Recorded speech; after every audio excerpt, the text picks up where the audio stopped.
Good evening.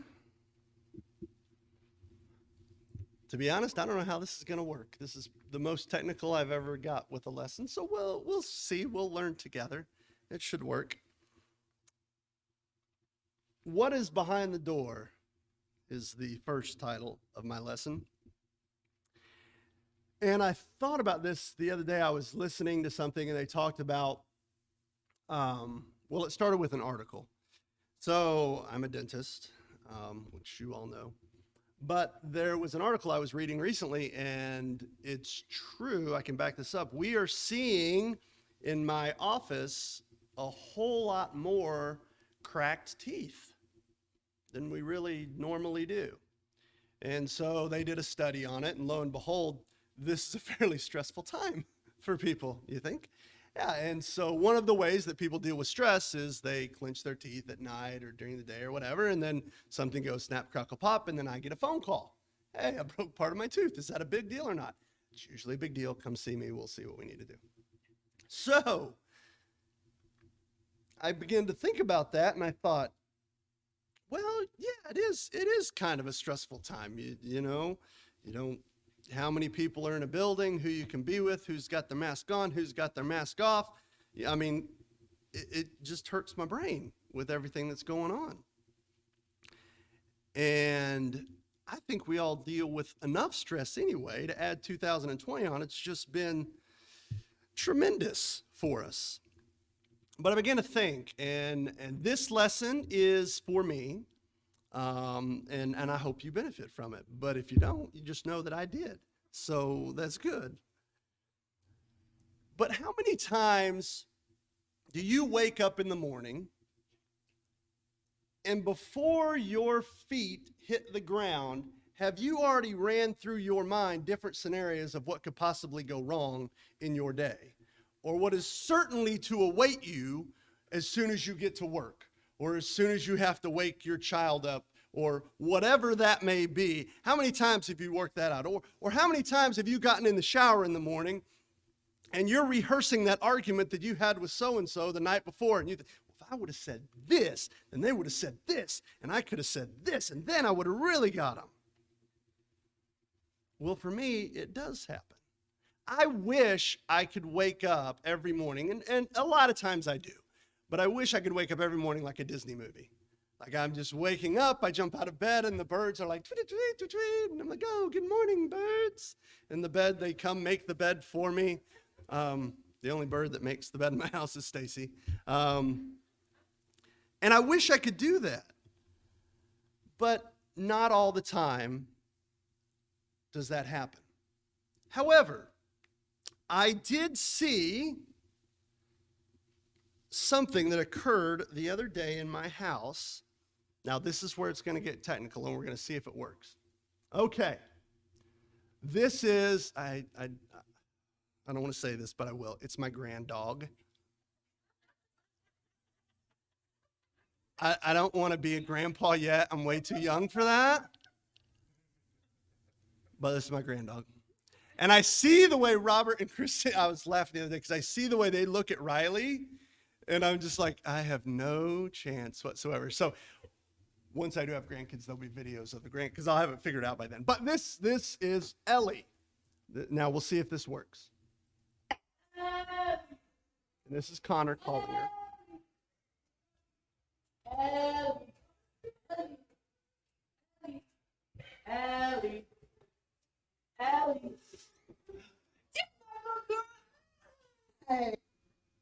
Okay. Now, how do I don't want to there we go. See, I don't even know what's going to play next. But when I watched Ellie, you'll notice a couple things. One, we do have a stash of paper towels and toilet paper. If anybody runs out, let us know. We'll help you out. But the one thing I noticed about Ellie, let's see, how do I get back over? How do I get rid of this screen is the next question. Magic escape button, maybe? Oh, you can see, this is the problem. How do I get the PowerPoint to work again? Touch the screen? I'm touching the screen. That's not working, gentlemen. I tell you what.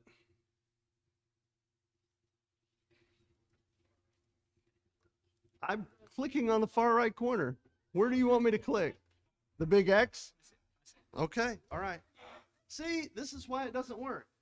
This could add to my anxiety, but you're all laughing, so it's okay. Oh, see, so it didn't happen so fast.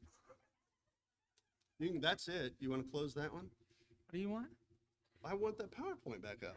So you want that closed? And you want this? No, I want that on again. Hey, there we go. So when I watched Ellie run for the door when Connor called her, Ellie didn't care what was behind that door. She could care less. She got to that door, took her a little bit, but she got to that door and she didn't care what was behind it. The only thing that she knew was that her father was behind that door. I know, right? Grand dog father. That's even weirder. But the only thing she knew was that the person that she wanted the most was right behind that door. She didn't think about it. She didn't wonder about, well, what's going to happen? What's going to happen? What could happen if this door opens? I don't know. Maybe I shouldn't go. Maybe I should. She didn't care. She just went to that door and she wanted to get through that door. And when I think about us, when we deal with things in the morning, when you get up out of bed, you have a choice. I can worry about, when I open that door to my day, what's going to happen. What are all the bad things that are going to happen? What am I going to have to deal with at work? What am I going to have to deal with in my family? What am I going to have to... The Bible tells us in Psalms chapter 143, verse 8, cause me to hear thy loving kindness in the morning, for in thee do I trust. Cause me to know the way wherein I should walk, for I lift up my soul to thee. Joshua chapter 1:9. Have I not commanded thee, be strong and of good courage? Be not afraid, neither be thou dismayed, for the Lord thy God is with thee wherever so thou goest. Romans 8:28. We know that all things work together for good to them that love God, to them that are called according to his purpose. And Psalms chapter 118, verse 24. This is the day which the Lord hath made. We will rejoice and be glad in it. So when you wake up tomorrow morning and you're getting ready to eat the turkey, maybe you're wondering if the turkey's going to turn out all right. It's turkey. You're going to be fine. We're all going to eat it, I guarantee you. But remember, God's behind that door and he's calling you. If he woke you up that morning, he's saying, come on, bring this day on. I'm here. Open the door. Don't worry about what's coming next. Just open the door and get to going where God wants you to go. Well, the other thing I think about when I think about that is, what about the moment? And we all have moments in our day where the day's going great, everything's going awesome, yay, it's wonderful, and then all of a sudden, smack, then it hits you. Whether it's somebody at work, whether it's something in the family, it doesn't matter. The moment just jumps out and smacks you in the face. It's another door. Are you going to let that moment determine the rest of your day? Are you going to let that moment determine how you react? Well, the Bible says in Isaiah chapter 41, verse 10, fear thou not, for I am with thee. Be not dismayed, for I am thy God. I will strengthen thee. Yea, I will help thee. Yea, I will uphold thee with the right hand of my righteousness. Just think about that. God says, whenever you're feeling that moment, that I'm afraid, I'm worried, he says, I'm going to hold you in my right hand. There's nothing that can separate you from God. Isaiah chapter 12, verse 2 says, behold, God is my salvation. I will trust and be not afraid, for the Lord Jehovah is my strength and my song. He has also become my salvation. Psalm chapter 56, verse 3 and 4. What time am I afraid? I will put my trust in thee. In God I will praise his word. In God I have put my trust. I will not be afraid. What can flesh do unto me? What can happen in this world that can affect you when God's holding you in his hand? Psalms chapter 3, verse 6. I will not be afraid of 10,000s of people that have set themselves around about me. You know, there may be times where it seems like the whole world is against you, but God's got you covered. He says, if they all line up, don't worry about it. I've got it for you.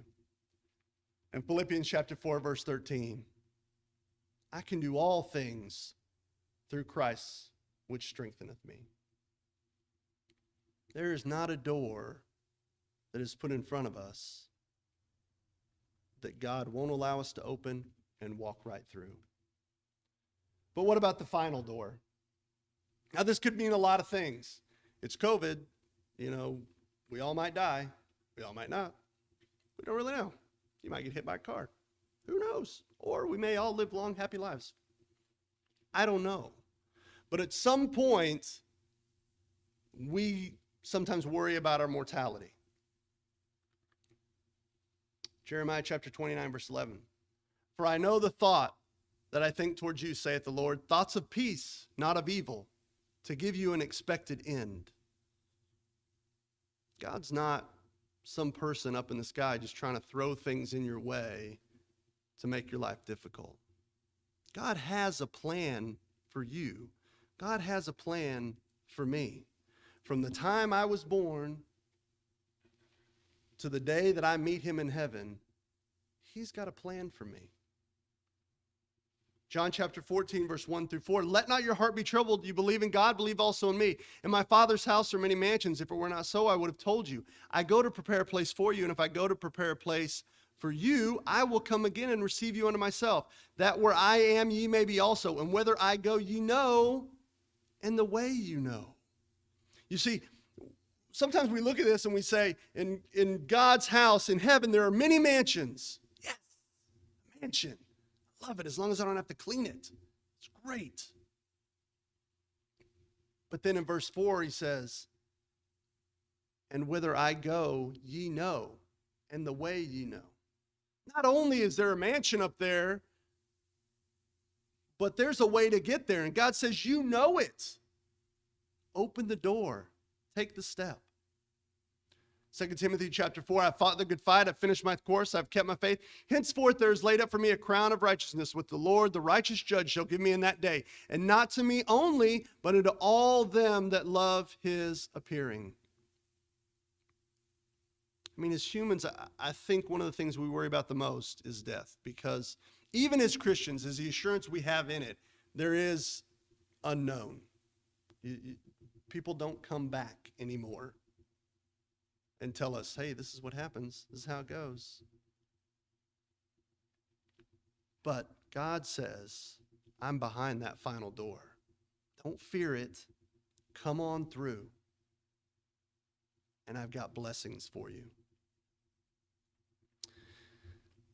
I had another video, but I'm not going to try to play it because I don't know if I can get back to this point again. But it's a video of the dog running straight to the door again. They taped it for me today. And she's very pretty. She just got groomed. But like I said, I don't know if I can get back there. But what I want us to think about as you go throughout this week, tomorrow when you wake up, you've got a choice on how you're going to approach your day. And let me tell you this. If God is the giver of everything perfect, of all perfect gifts, if God has a path for us, he has a plan for us, he has eternity set out for us. On those days when you feel overwhelmed, on those days when you don't feel like getting out of bed, on those days when you feel like, I just don't know if I can do it, it isn't God that's putting those thoughts in your head. And if it isn't God putting those thoughts in your head, it's the devil putting those thoughts in your head. And if the devil is putting those thoughts in your head, there is something in that day that he wants to keep you from. So I submit this to you. On those days when you feel like you can't go, on those days when you feel the most overwhelmed, those are the days most likely that the devil is trying to keep you from doing something. Keep you from living like a Christian. And if we take those days and we say, I know what you're trying to do, Satan. I know what you're trying to do. But my God is a refuge, a strength, a very present help in trouble. Therefore we will not fear, though the earth be removed, though the mountains be carried away to the midst of the sea. I will not be afraid. Trust in the Lord with all thine heart. Lean not unto thine own understandings. Isn't that great? We don't have to figure it out. I don't have to know all the answers. In fact, God says, I don't want you to figure it out.